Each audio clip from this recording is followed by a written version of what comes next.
All right, welcome back to another episode of the Podium Pushers podcast. It is once again race week. Just like that, we saw one last week. It's time to go again, this time at Spa in Belgium, a historic track, a classic track, and a track that has provided so much action in the past. So with the way Formula One is going in 2024, this has got to be a certified banger once again. Brandon, how you feeling? I'm feeling great. You're right. It's one of those tracks that, man, I hope is never removed from the calendar because it's classic. There's some fast parts of the track. There's some very slow quarters on the track. It's truly got it all. Rain is a factor usually. So that there's that as well. And it's just really exciting to go racing in Spa, and I'm excited. This has been the best Formula One season in a very long time, I think. And here we are, one of the best tracks. So you're right. Certified banger at the very least, if not the best race we've ever seen. That would be insane if this was the best race we've ever seen. But if it happens, Brandon called it first from his car because Wi-Fi is still going on, things at his house, but that's okay. He's bringing in hot takes from his car, and I'm here for it. Brandon, who is your podium pusher of the weekend, this time out in Belgium? My podium pusher of the weekend, it's got to be Lando Norris. He's coming off of a weird race back in Hungary this past weekend, and he was looking like the bad guy.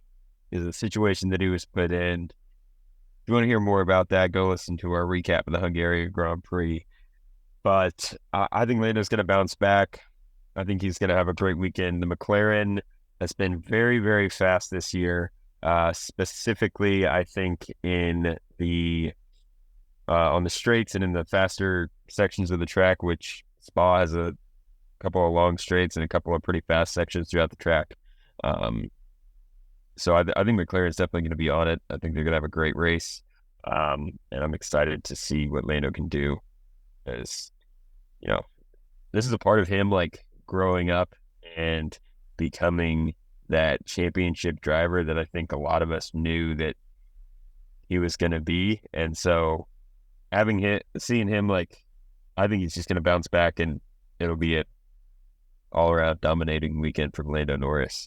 So we'll see what happens. We'll see if I'm right, but I think he's racing with the chip on this weekend, so we'll see. I think that's a great pick. I think that McLaren will probably be the quickest package out in Spa. I even think last year they had some good pace when their car wasn't as good as it is this year. So I think Lando Norris is a great prediction. I've gone for Daniel Ricciardo. This is a personal prediction for sure. I have no evidence to back this up except he won there like a decade ago, but that was a decade ago in a car that is way better than the Visa Cash App RB that he's driving right now. But I think he's driving on it with a chip on his shoulder as well. Came off of a horrible strategy weekend in Hungary where he had the pace over his teammate. I think he knows that these past two races in Hungary and now in Spa, he's racing for his career. He's racing to get that Red Bull seat again. And I almost think that Red Bull seat is going to be his after the summer break. But I think if he has an absolutely incredible weekend here at Spa, it's just going to be that momentum he needs going into the break to extend with a V car, but get that Red Bull seat for the second half of the season, maybe convince another team to sign him. So I think this is one of the most, if not the most important weekend of Daniel Ricciardo's career, and I expect him to capitalize, have a good weekend. I think he's finally getting that V carb where he wants it, and he's going to be my podium pusher of the weekend. I think that's a great pick. Daniel's definitely driving with a chip on his shoulder this weekend, and it was really sad to hear him in his post-interview or post-race interview with Lawrence Barretto. He was mad. He was mad at the strategy calls. He said, honestly, this has been one of the worst races in my 250-something race career. He was talking about how when he got the call to come in, it was kind of too late to question it in that lap. And if you stay out and you don't question it and you try to question it, then it's like, maybe the team saw something that you didn't. So he made the best call he could in that moment. And, unfortunately, it was the wrong call. But yeah, I think Daniel's going to have a great weekend. I think Uh, the RB is finally in a spot where it's maybe separating itself a little bit from the rest of the pack. So we'll see what happens. But I think again, Daniel's always been a driver who does really well. I think in the fast parts of a track, he's always been, really late on the brakes. And so I think Spa lends itself well to that. Who is your backmarker of the weekend for Belgium? Alpine's had a terrible run of form really all year long. They've had a couple of brighter spots, which is encouraging to see.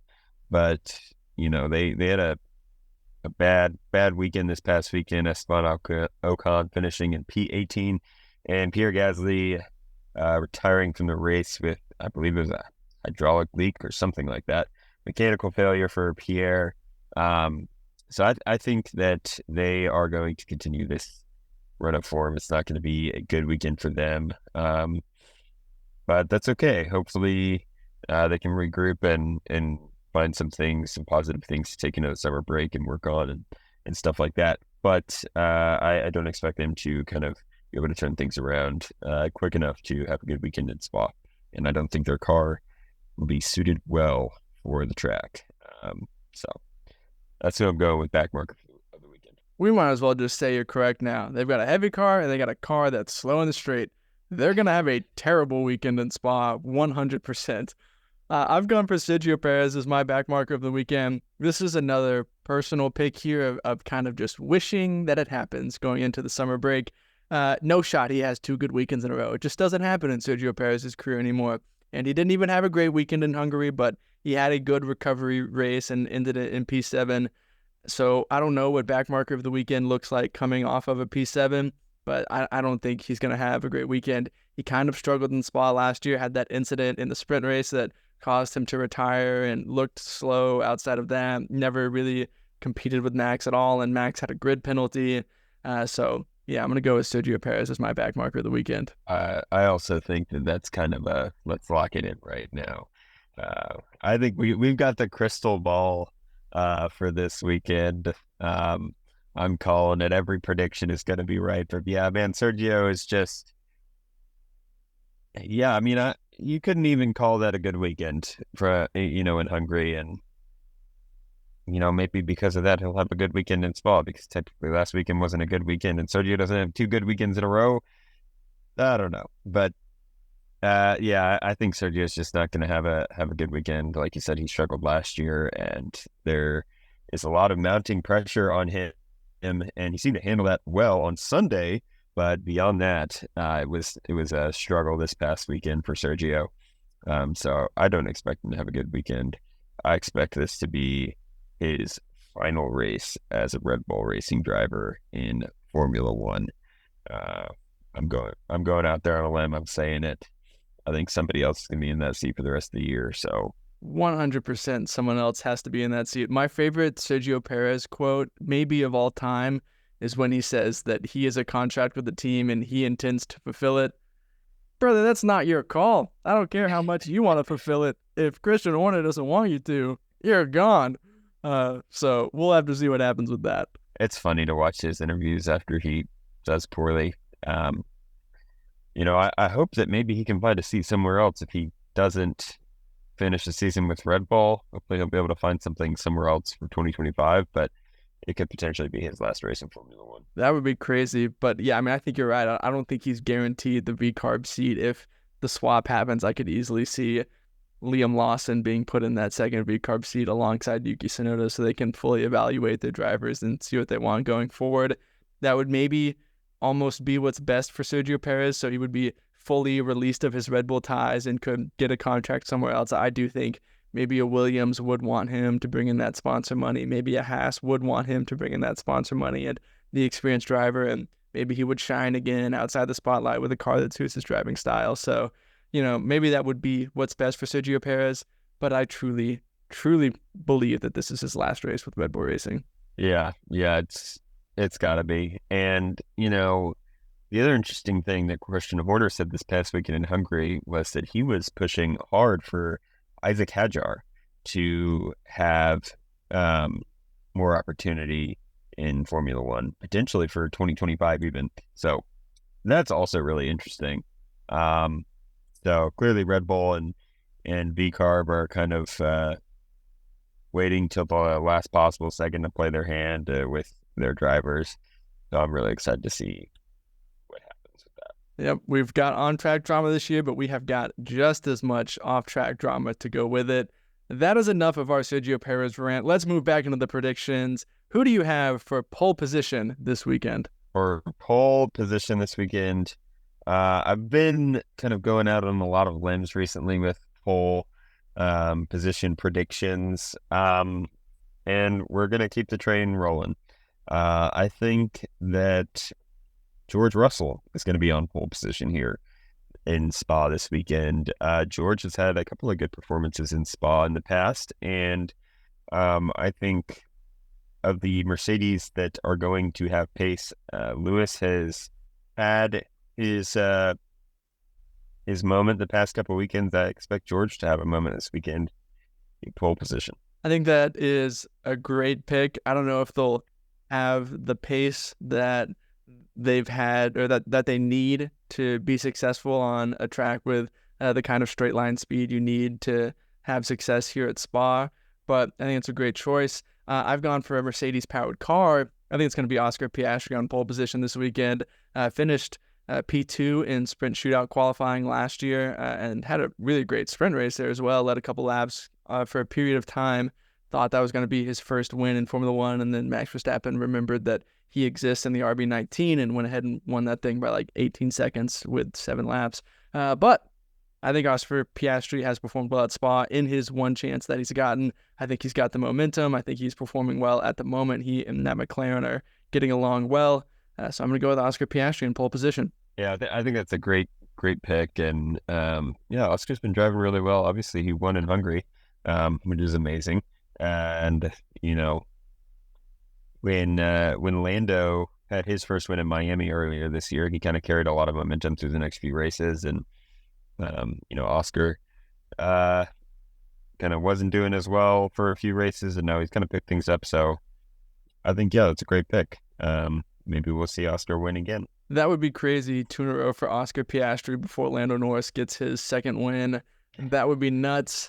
Who do you have finishing in third place this weekend? In third place, I have got Lewis Hamilton.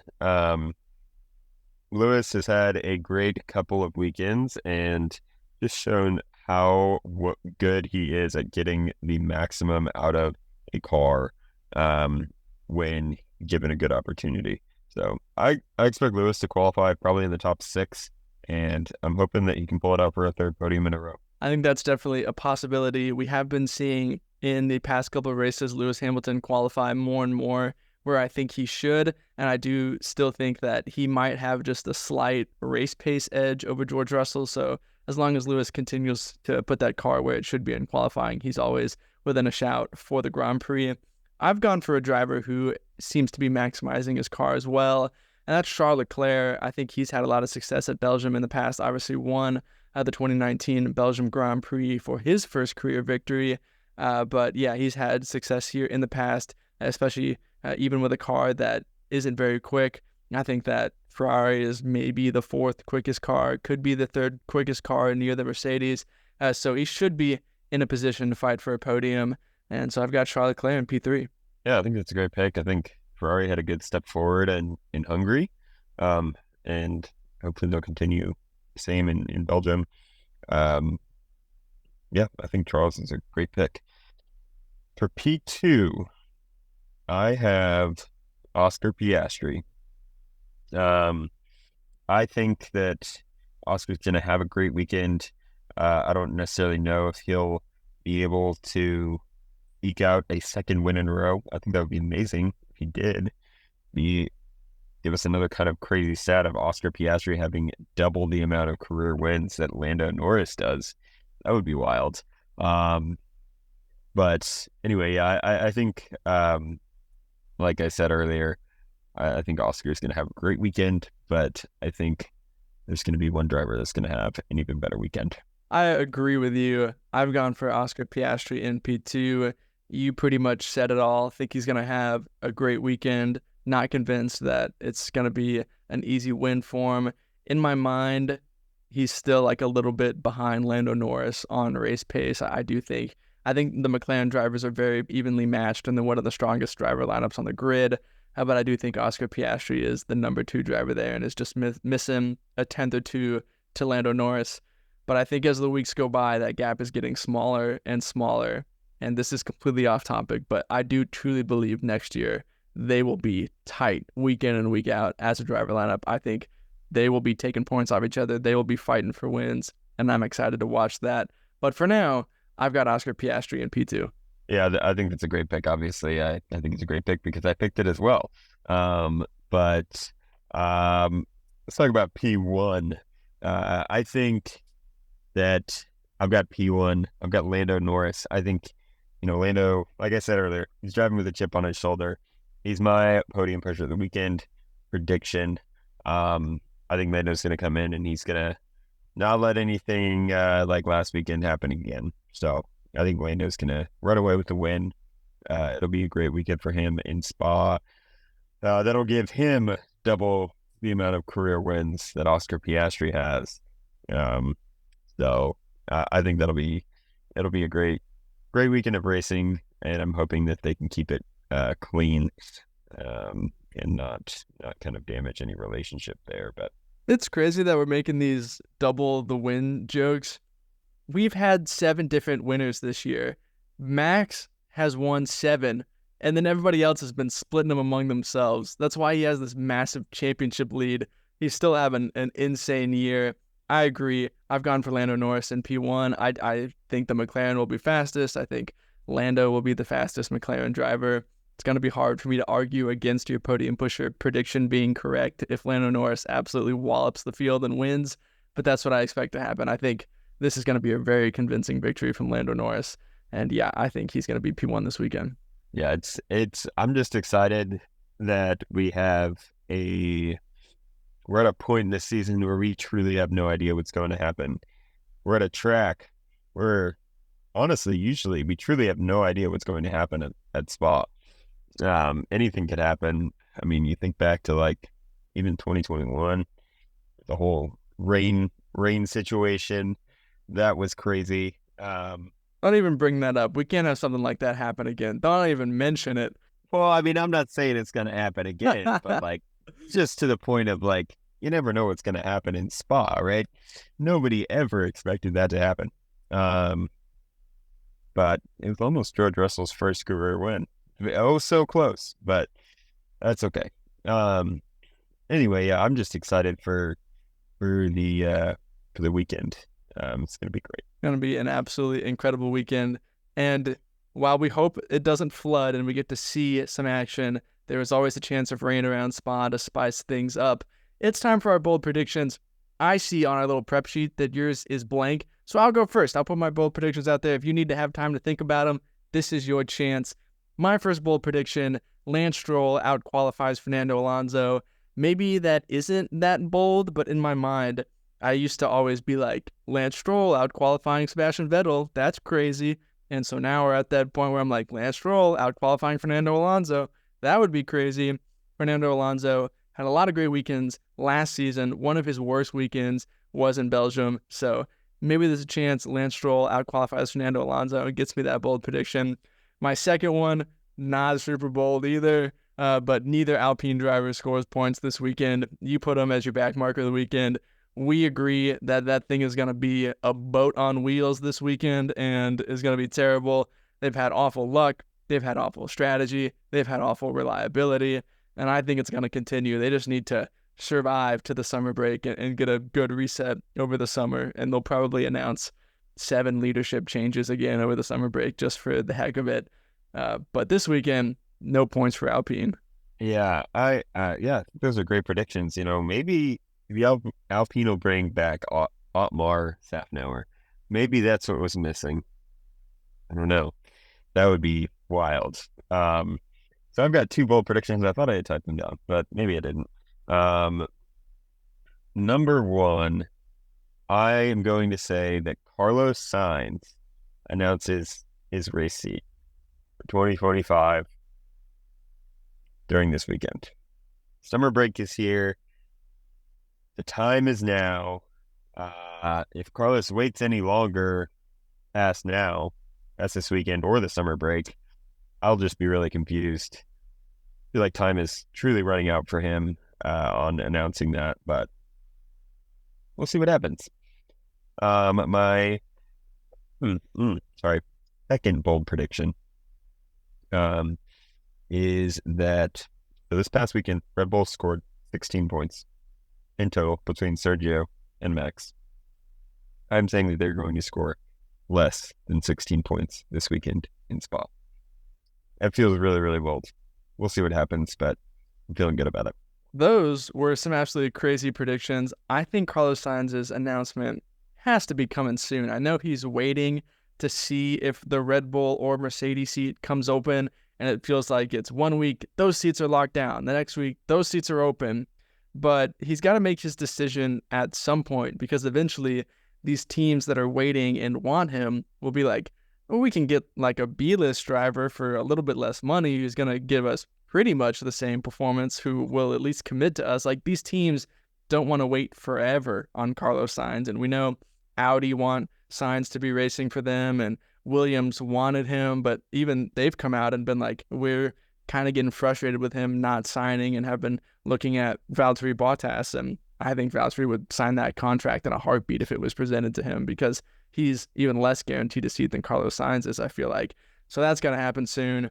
Red Bull feels bold, but for maybe the first time in history, Max Verstappen is not on our podium prediction. So if we're expecting him to not be on the podium and Sergio Perez to have a poor weekend, then that's definitely feasible. I think we brought out some great predictions here and probably have a chance to go 4 for 4.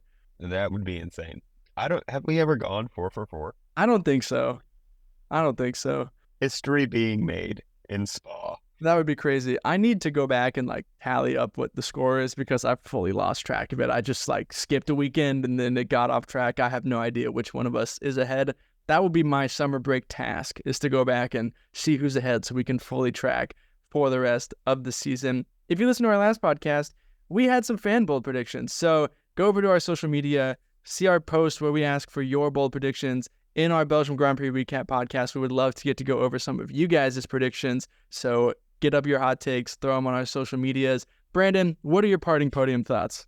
My parting podium thoughts, man, we have one more race before the summer break. Super exciting. Then we'll come back and we'll have a bunch more great races, one of which we get to attend in person live, which is super exciting. So I'm really excited for that. I'm excited for the second half of the season. I'm excited for, what's going to happen for the rest of the year. I'm excited to see what crazy news comes out over the summer break that hopefully we get to talk about. That would be amazing. Oh, yes. Formula One is taking a break for the summer, but we are not. The Podium Pushers are not going anywhere. Brandon is correct. We will be in Austin for the United States Grand Prix once again. We'll be sitting in turn 9. Come say hey if you want. If you're at the United States Grand Prix and you see us, come say hi. That would be awesome. We'd love to get to meet some of the people who listen to our podcast. That would absolutely make my 2020s, maybe. Just make the full decade. That moment would happen. So we'll be in Austin. Would love to get to meet some of you guys. That is all we have got for our predictions for the Belgian Grand Prix. This is it. This is the week we're going 4 for 4 on our bold predictions, so get excited for it. We will be back at the end of the week to kick off the summer break with our Belgian Grand Prix recap, and then a whole bunch of content that I'm super excited for over the summer break. We will see you guys in the next one. Thanks for listening. See ya. See ya.